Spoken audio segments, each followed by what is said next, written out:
চকরিয়া উপজেলায় নিরাপদ ফসল ব্যবস্থাপনা কার্যক্রমের আওতায় ধানের সমন্বিত পোকামাকড় দমন ব্যবস্থাপনা আইপিএম শীর্ষক কৃষক প্রশিক্ষণ ও মাঠ দিবস অনুষ্ঠিত হয়েছে।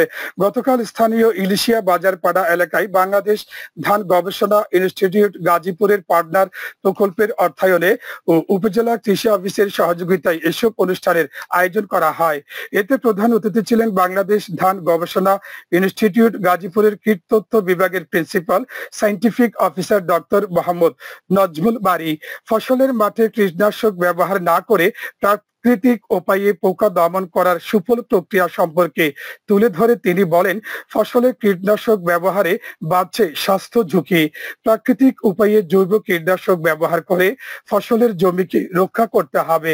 উপজেলা কৃষি অফিসার শাহানাজ ফেরদৌসীর সভাপতিত্বে এতে ভূমি মন্ত্রণালয়ের সাবেক অতিরিক্ত সচিব ও সাবেক ভূমি সংস্কার বোর্ডের চেয়ারম্যান আব্দুল মালেক বক্তব্য রাখেন।